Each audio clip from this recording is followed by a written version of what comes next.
What's up, guys? It's Wes here with the Music Business Group, Metalstorm Radio, Radio Jam XFM, and Media South Records, Brutality Records. So we got a lot of different things that we do, and this is my first ever live YouTube live stream.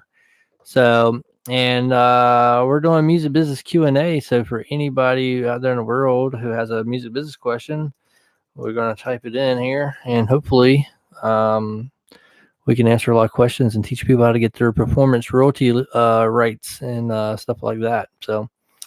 Um, so hopefully you guys get tuned in here and like what we do.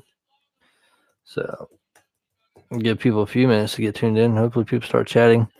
So tell you guys a little bit about what I do. I am a music business specialist. I specialize in helping bands, to basically become a business, get their DBAs, tax ID numbers, their publishing company set up. I also help bands, claim their performance royalty rights from their live performances from the venues that they play at. I also teach bands how to do analytic reports. So the more bands I talk to, the more I find out that they're not even claiming their performance royalties. And to me, this is concerning because this is how we make music or money in the music industry these days, people. So hopefully it is what it is. So um, I'm going to be tuned in. A lot of people don't know about this channel or my channel or whatever, but you may look at my icon. You may see that I'm wearing a police uniform. It's because I'm a police officer outside of doing music industry and music business. So we're going to talk about a lot of different things. Copyright forms, stuff like that. If anybody's tuning in and you guys tune in and see this, we are, looking forward to talking and chatting. We're going to talk about the music industry in today and where it's at. So a lot of great resources out there. This is an old book but still got a lot of good information in it. It's called Releasing a Independent Record by Gary Hutswit. It's a guide to starting your own record label. We used this back I think it was in 2009 when we got this book. One of my good friends gave this to me.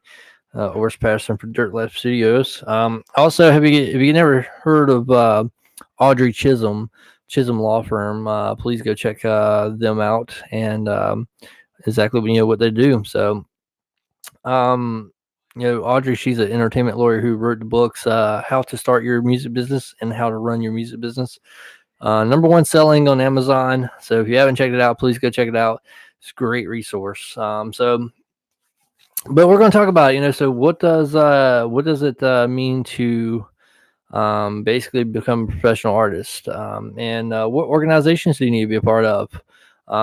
What's entailed legally and contract wise with yourself and band members that's in your band? So we're going to talk about all that stuff. So a lot of bands, we're here. I'm based out of Aberdeen, North Carolina. So a lot of bands in North Carolina, they don't even realize that you got to go get a DBA, tax ID number, and basically set up a business. Just the way Walmart or anybody else runs their business, you got to run your business as a band. You got to do income expense reports. Your daily income expense reports. Your monthly and your yearlies. You also got to be aware of different tax forms out there. Like you got 1065E, 1099E, the 1099 regular. There's 13 different tax forms, 13 different copyright forms that you need to be aware of, as well as many different other forms out there in the world.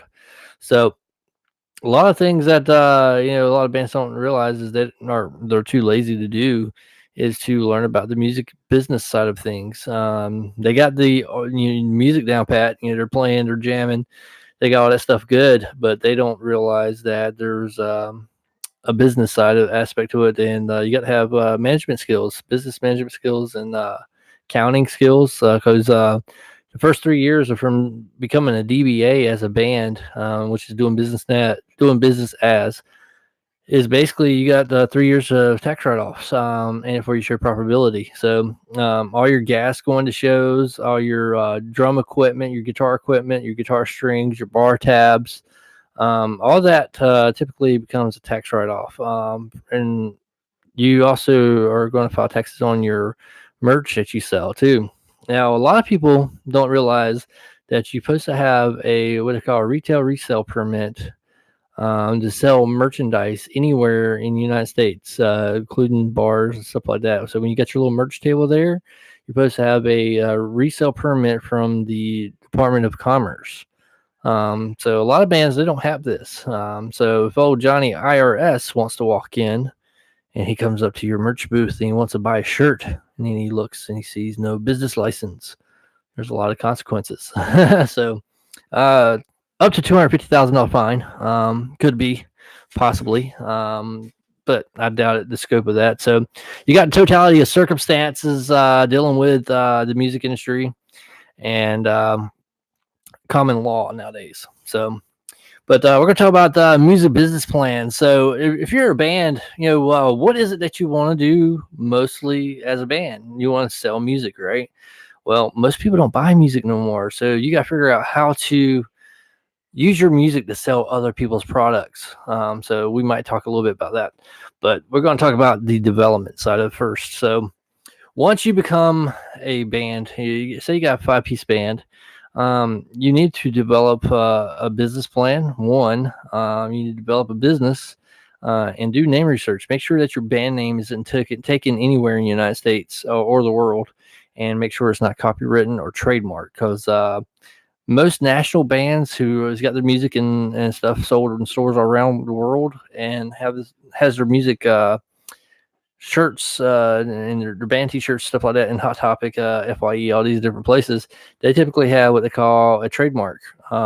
Trademark, a branding, and global trademark, and basically they register it worldwide. So it gets expensive. It's about $6,000.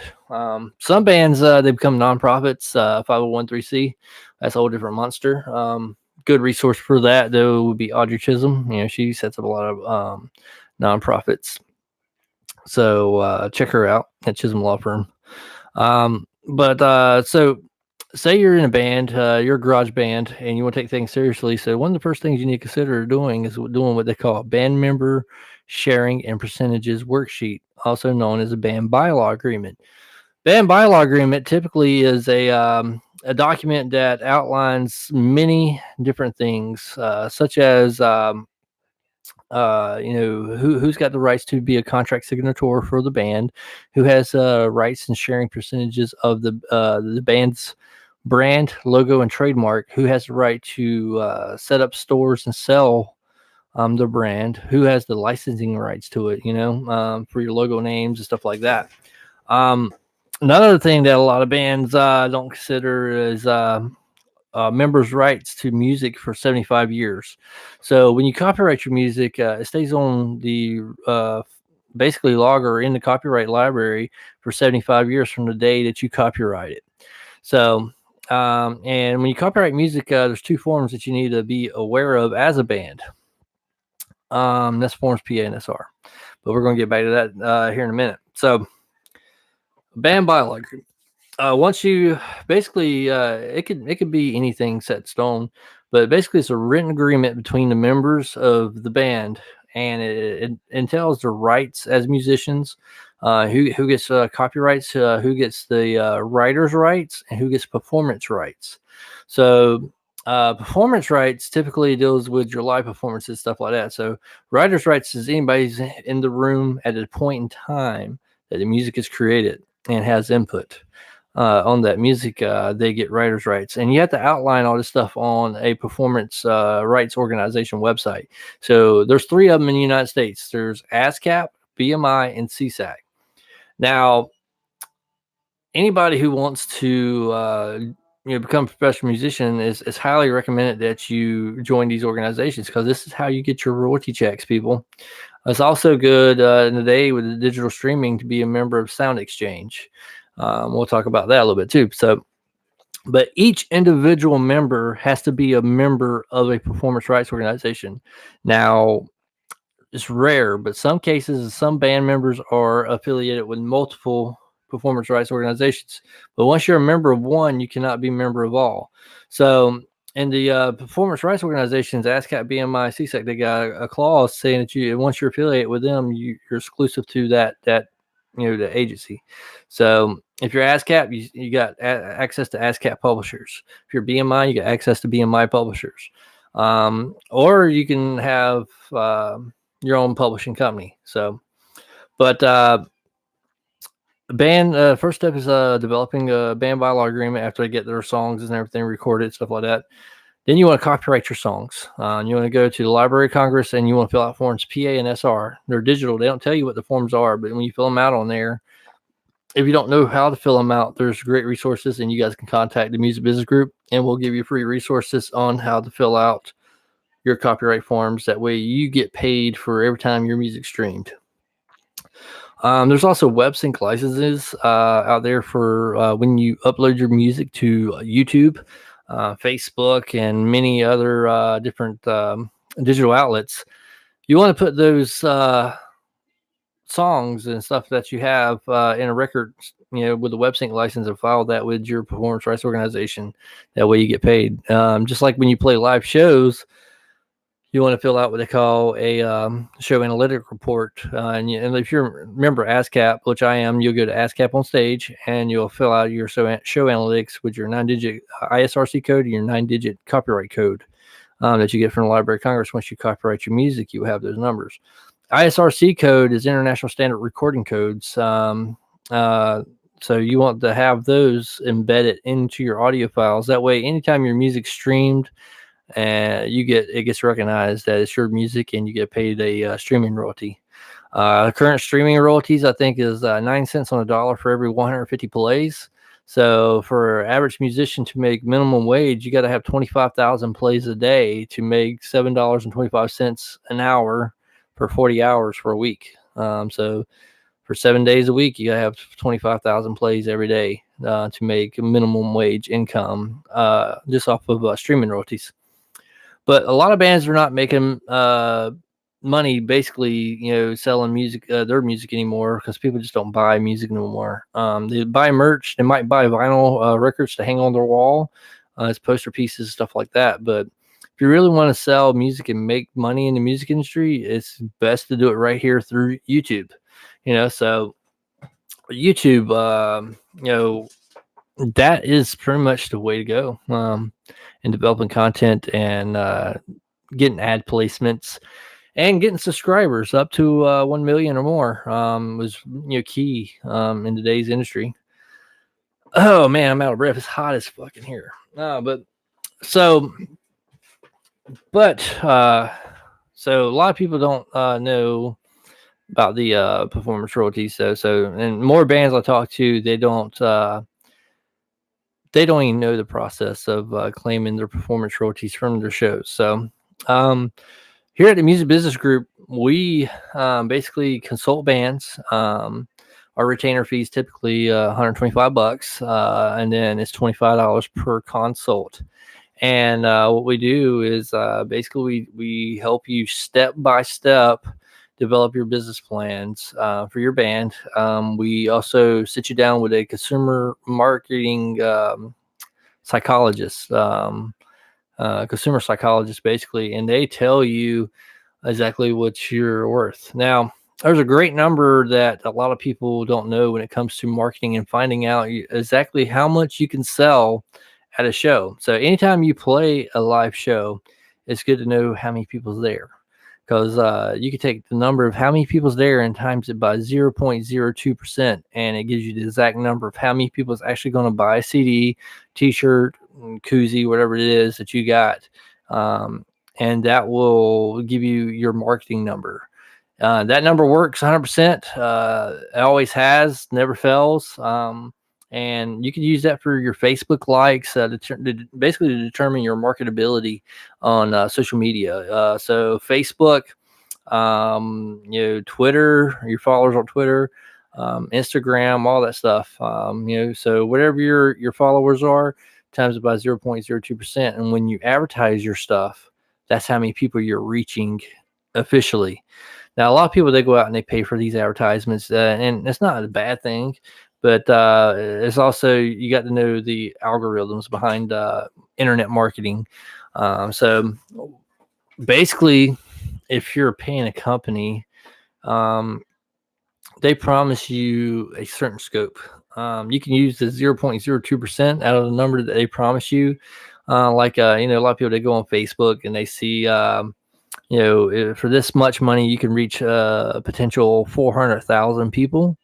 Well, the potential is the 0.02%. That's exactly how many people out of 400,000 people you will reach. So a lot of people don't know that. So, but that's what we do. At the Music Business Group, and we're looking for more music business specialists to come work with us. So we teach seminars. We've taught seminars at the past with Media South Records at Sand Hills Community College in Southern Pines, North Carolina. And we did 3 seminars. One was releasing an independent record. The second one was music business for dummies, pretty much, and publishing. And the third one was music business development 101. And but we do these seminars, and we are doing seminars with the Music Business Group now privately. So for any band out there in the world, if you guys need any music business advice or have any questions, you can always hit us up in the chat, or you can come to our Facebook at facebook.com/Music Business Group NC. It's all one word, not the Music Business Group. It's just Music Business Group. And send us a message. We'll give you a free consult. First 25 minutes free. If you decide you want to work with us and have us as your specialist, we'll be glad to come out and help you guys. So again, this is my first live video. I've never done videos on YouTube before. Maybe it's something we'll start doing more of, and maybe we'll do topic specific classes, and maybe show people, different forms, like the forms P8, SR, how to fill them out. Just, the process of setting up a DBA, process of becoming an LLC, setting up a publishing company. So a lot of bands don't realize you got to have 2 business licenses as a band in today's market, because more than likely you're not going to get signed to a major record label. And if you do, they're taking all your money except for 12% of your earnings. So it's best to do it yourself, and, or go with an indie label, somebody who's passionate about music, who's going to help you. And that's one of the biggest things that I see. Bands fail to educate themselves in the music industry side of things. So great resources. All you need to know about the music industry by Don Passman, The Complete Idiot's Guide to the Music Industry. How to Start Your Music Business by Audrey Chisholm. How to Run Your Music Business by Audrey Chisholm. And Artist Management. That's a really good book. I forget Greg. I think Greg something wrote that. Greg something. And then there's also another one. Oh yeah, modern recording techniques. So if you want to set up your studio and learn acoustical engineering, that's something else we do with the Music Business Group. We can set up a studio and build studios and show you how diffusion walls work with bass traps. We could also show you other things dealing with EQing and shooting white noise into a room and tuning a room acoustically. So that's about it. My name is Wes. I'm the CEO of the Music Business Group out of North Carolina. And check us out, and hit us up on Facebook, or you can hit me up on my personal Facebook at facebook.com/WHaynes1. That's WHAYNES 1. And we will do a free consult for you. So check us out. Peace.